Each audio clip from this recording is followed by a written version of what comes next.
If you're someone like me, curious, creative, multi-passionate, people will say things like, you're just a jack of all trades and master of none. And what people didn't tell you is the rest of that quote. Jack of all trades, master of none, but oftentimes better than master of one. So I thought the answer was to finally commit to one thing and shut the rest down. But it just never felt right. The problem isn't being multi-passionate. The problem is trying to manage it all without a system. And let me walk you through the system that I created for myself and some exercises to help you so you can have so much more clarity over everything. So imagine it's like 3 layers, like ripples of water flowing out from the center. And the first layer is the first circle, and that is energy, which is the heart of everything. So this is the stuff that lights you up. You enjoy doing it no matter what.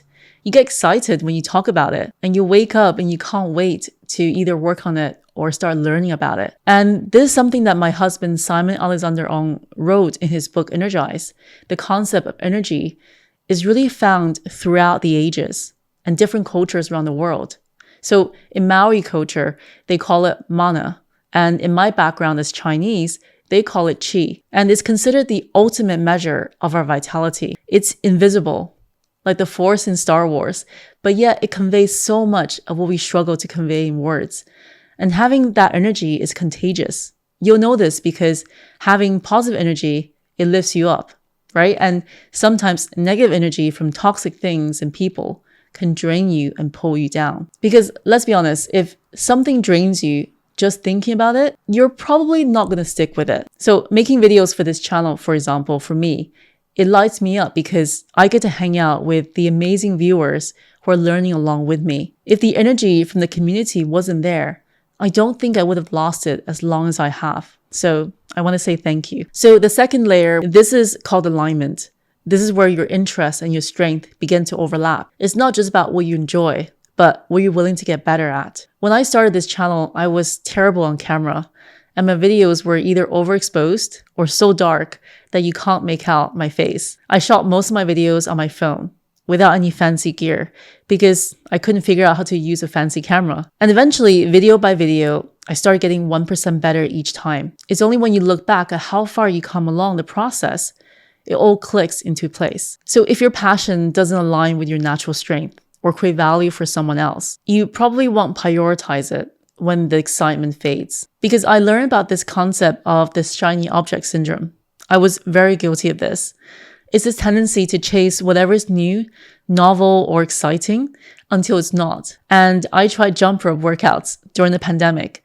I bought this beautiful jump rope with rose gold ribbons over it. Sure, it was very exciting and new, and I even considered starting an Instagram account documenting it. But after about a month, it just started collecting dust in the corner of my room because this shiny object syndrome wore off when I couldn't do the harder moves. Because as time goes on, whatever you pursue, it will get hard. And you have to struggle through this dip in order to see the light. But struggle is always part of life and part of the process. And that's just the truth. If you're not aligned, you just won't have the incentive to keep going. Then most of us would just drop it and move on to the next thing like I did, thinking this new thing would be the one. So without alignment, we're just collecting hobbies and half-finished projects. For me, alignment is that filter that helps you stick with something long enough to build momentum, to pursue what you love and the life that you really want. And lastly, the third circle is called your flow zone. So this is where you ask, is this the right thing for me to focus on in this season of life? We all go through different seasons of life. So for example, for me, what I had time for before I had my daughter is very different to what I have time for now. And I wonder sometimes, what did the Lori who didn't have kids do with all that time? I also ask myself, will the skill or the thing I'm working on make a difference in my life right now, either personally, professionally, or even financially? And in this flow zone, one of the biggest mindset shift for me was embracing what's known as the T-shaped model. So become a T-shaped person.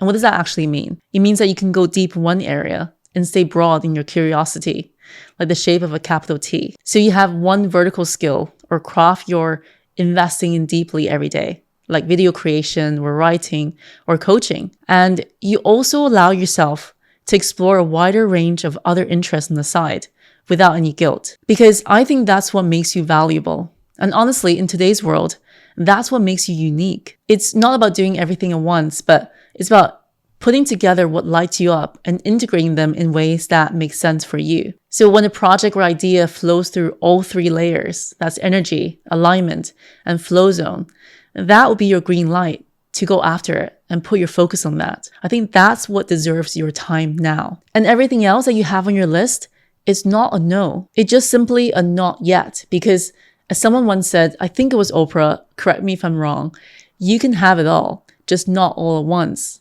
And in this case of being someone who's multi-passionate, it's more like you can do it all, just not all at once. Because you can write them all down, save it for later, and you can always pick it up in your next season of life. And that's the whole beautiful part of this, is that you're not forcing yourself into one box. You're just being intentional about where your energy and passion flows right now. They are where you experiment with your interests, you play with them, and let your creativity really go wild. And a lot of times it's those intersections, those weird, wonderful overlaps of different areas that unlock your most original ideas. And once I started getting clear on what to focus on, I realized something else. I was spending way too much energy just managing all the platforms I signed up to showcase my multiple passions and businesses. So I had a tool for courses, another one for one-to-one coaching, booking meetings, a third for digital downloads. It kind of felt like I was duct taping together my business, and not to mention the additional cost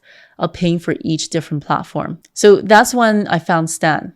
And this is what my Stan store looks like. I can literally hold all of my products and services and even grow an email audience in one simple place. And Stan was really kind to sponsor today's video. So if you're multi-passionate like me, you probably have a lot you want to share with the world. Your skills, your story, or maybe even products, templates, coaching, or workshops that you can document and teach others. But figuring out where and how to showcase it all online can be a whole job in itself. I've done my fair share of research, and I'm glad that now I can do this on my own terms with Stan. It lets you turn your multi-talented self into a platform that grows with you. So if this is what you're looking to do, next for your multiple interests, check out Stan in my link in the description. You can try out your first month for free. So here's what I want you to do.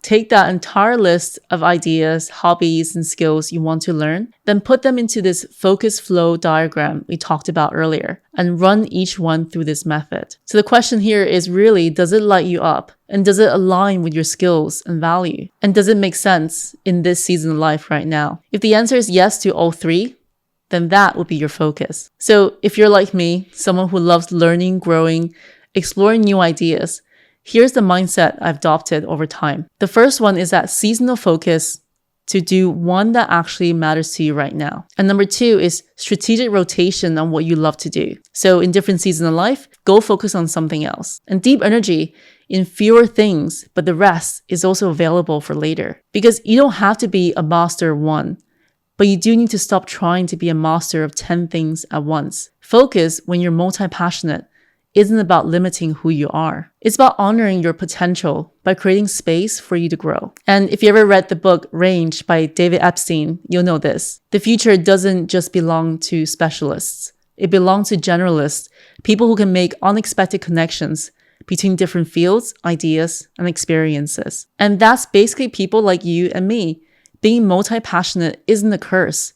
It's been around throughout history, such as the polymath and the Renaissance man or woman. It's your competitive advantage if you learn to manage your focus with intention. And please, if you take one thing away from this video, and that is to stop comparing your path to someone else's. Because multi-potentialites don't follow traditional timelines.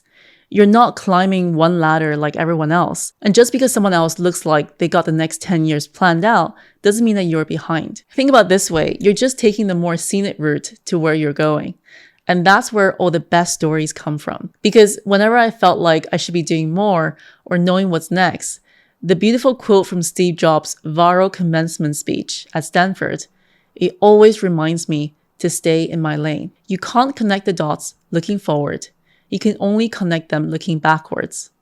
So you have to trust that the dots will somehow connect in your future. And I'll be honest with you, I'm still figuring this out. But these are the ideas in the video that made me manage my multi-passionate life better over time and allowing me to pursue what matters in my season of life right now. I love to hear about your experience being a multi-passionate person and any tips that you can share too. Thanks for watching, and I'll see you in the next video.